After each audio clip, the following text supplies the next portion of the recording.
107.5 The Game Podcasting is sponsored by Modern Exterminating, a family-oriented company. Professional, honest, and dependable pest control solutions. We're your one-stop shop for all pests.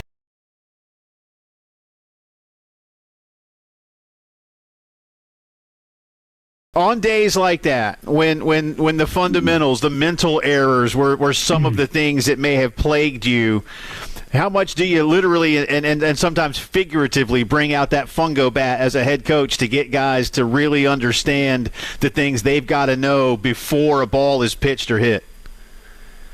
Well, yeah, we do it quite a good bit, believe it or not. And I would say, look, no kid is perfect, right? Like, kids are going to make mistakes. On the bases, they're going to sometimes throw the ball to the wrong base, miss a sign, those kind of things. Like we're not dealing with a game of perfection, right? Baseball players tend to want to be perfectionists, and it's dang near impossible to play perfect baseball. You're going to make mistakes, but that's where coaching comes into play. And when we don't do things fundamentally sound, I take responsibility for that. So we certainly discuss those things after the game on what we didn't do right and what we needed to do to correct it and what's the right way to do it. And then we'll go into practice and we'll rep those things to try to make sure that the next time the players are in those situations that they're better, and that they know what to do. So yeah, we break out the fungo bat, put them on second base, put them on first base. We'll use a machine or whatever we need to do to try to replicate a batted ball so that they can make better decisions on the bases and really in all areas of the game. Coach, real quick, now I remember when I was playing, if you screwed up your situation, like you were at runner second, third, you threw the wrong base or you made a base running error, you had to go run all the way down to the telephone pole and back. Did you do that? Well, I do. Well, actually, we get in trouble for that now. So that's more of an old school tactic. Thank God, back when I played, that they didn't have cell phones to record how our coaches, punished us for. I can remember when I was in college, if you struck out looking, you had to run poles with the bat, holding a bat over your head back and forth for an inning. So you were hoping that you had a really good pitcher on the mound that would get 3 quick outs so you didn't have to run the whole time. But I can tell you this, you didn't strike out looking very much, back in my day when I played, because you feared holding that bat over your head running. But no, you can't. We certainly can't do those things. We had to do a lap around the whole field, y'all. That's when we messed up in that situational stuff. We had to lap the outside of the field, so outside the wall, outside the fence. So yeah, we're all there. Anyway, enough about our reminiscing about being old dudes. Coach Monte Lee with us, South Carolina baseball coach here on the Postgame Show. Coach, I want to ask you a question. Because you talked about this a couple weeks ago, trying to change the mindset of the hitters. You talked about chase rate and how they were aggressive, maybe overly aggressive when you first took over, and you're trying to get them work counts more, hunt pitches, kind of do things in a different way. And you tell me, how hard has that been? Harder than you thought? About as hard as you thought? Easier than you thought? How is that transition going? Try to get them to change that approach to be more disciplined, and you're trying to do it as you go through the course of a season.